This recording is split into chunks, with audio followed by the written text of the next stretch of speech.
Hey, in this video I give you a short summary about everything you need to know about road building in CS2, so let's go. The goal of Colossal Order was to keep the experience familiar for returning players from CS1, ensure the tools are easy to learn for new players, and they also added some more options and wished for features like roundabouts, cut and fill roads or parking lots.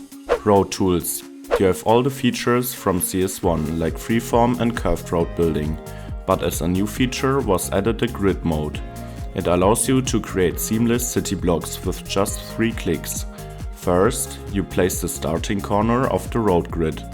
Then, moving the mouse and clicking for the second time, you define its width, and finally the third click sets the road grid's length. The grid layout becomes visible when adjusting the length of the grid in the final stage. The new Replace tool is similar to the old Upgrade tool, but allows you to change existing roads more freely and fine-tune the road network by adding grass, trees, wider sidewalks or sound barriers. Parallel mode makes it possible to automatically build 2 roads, such as highways in parallel at a fixed and customizable distance. With parallel mode, all the other road tool modes are still usable, so creating beautiful, smooth highway curves is not only possible but also easy. So they basically implemented features of the most famous workshop mods like network skins or network multi-tool into the base game, which is awesome. Road tools include multiple different snapping options and a comprehensive road guide system to make it easier to build the desired road layout, even in challenging terrain. The road guides include information about elevation angle or slope steepness from the starting point of the road segment to the desired endpoint. Road building options.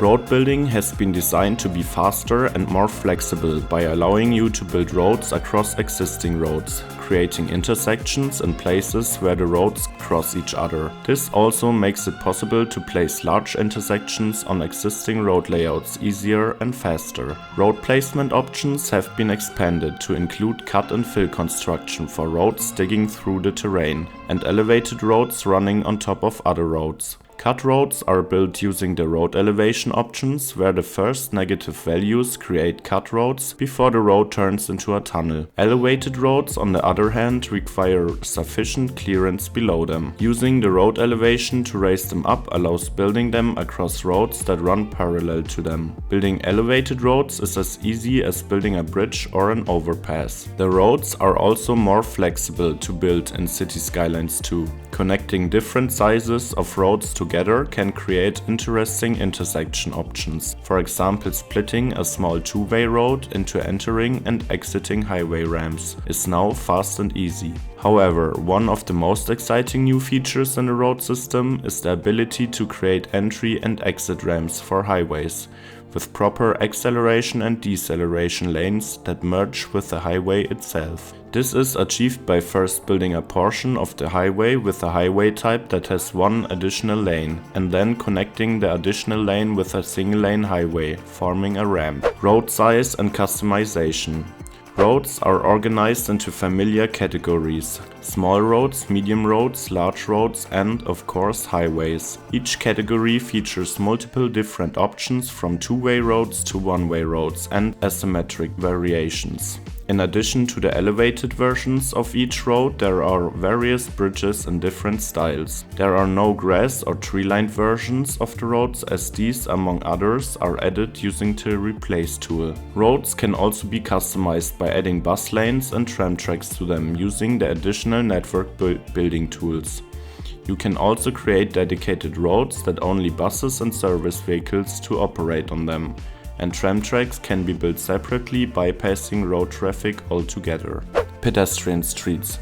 Walkable areas in the city can be created using the pedestrian street along with the pedestrian path and bridges. The pedestrian street prohibits all other vehicular traffic except for service vehicles and delivery trucks, bringing resources to local businesses. Intersections.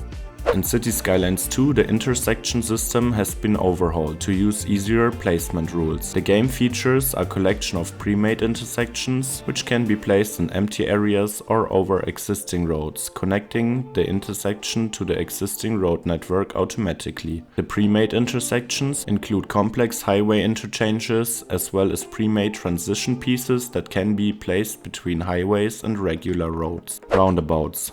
A brand new feature in the road building is roundabouts, which are built on existing intersections simply by selecting the preferred size and placing it on the junction. There are multiple different size options, from small suburban roundabouts to large roundabouts fitting multiple lanes. The placed roundabout adopts the lane configuration of the connecting roads, adjusting the lanes to suit all exits. The vehicles follow roundabout traffic rules when entering and exiting the intersection.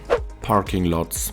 Vehicles have to park somewhere when citizens are driving them, and in Cities Skylines 2 this is handled through designated parking lots and parking structures. In addition to the traditional roadside parking, you are able to provide the citizens with parking lots and parking facilities. When citizens plan their way around the city, their decision making is affected by the availability of parking in a manner similar to public transport options. Citizens have different preferences regarding time, management, comfort levels and usage of money. Some want to find a parking spot as close as possible regardless of cost, while others are willing to spend more time walking from a faraway but more affordable parking spot or public transport stop. The roads info view shows the availability of parking in the city, as well as its usage level, allowing you to make decisions based on the information. Road maintenance.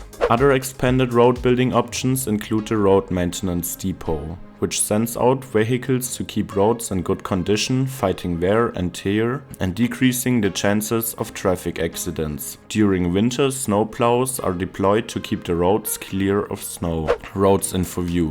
The road info view shows data about the condition of the roads, coloring them from green, good condition, to red, poor condition. Poor road quality or excess snow can slow down traffic and cause traffic jams. Road conditions also affect the chance of traffic accidents occurring, which halt traffic and cause gridlocks until they are secured and cleared. Road maintenance takes care of these traffic accidents aftermaths, clearing out the debris and allowing traffic to continue safely after police have secured the site of the accident. Additional road options. You can also place and remove traffic lights, crosswalks, add stop signs and control turn lanes and directing the traffic flow. Roadside decorations are no longer separate road types, but tools that add or remove the decoration features from the roads, which have both a visual and a mechanical effect. Sound barriers can be added to highways to decrease the noise from high-speed traffic. Wide sidewalks create more space for pedestrians but remove roadside parking.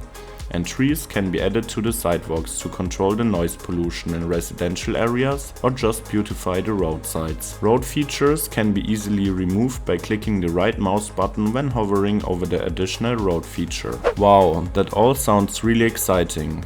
What do you think about road building in CS2, and do you have wishes for any more features?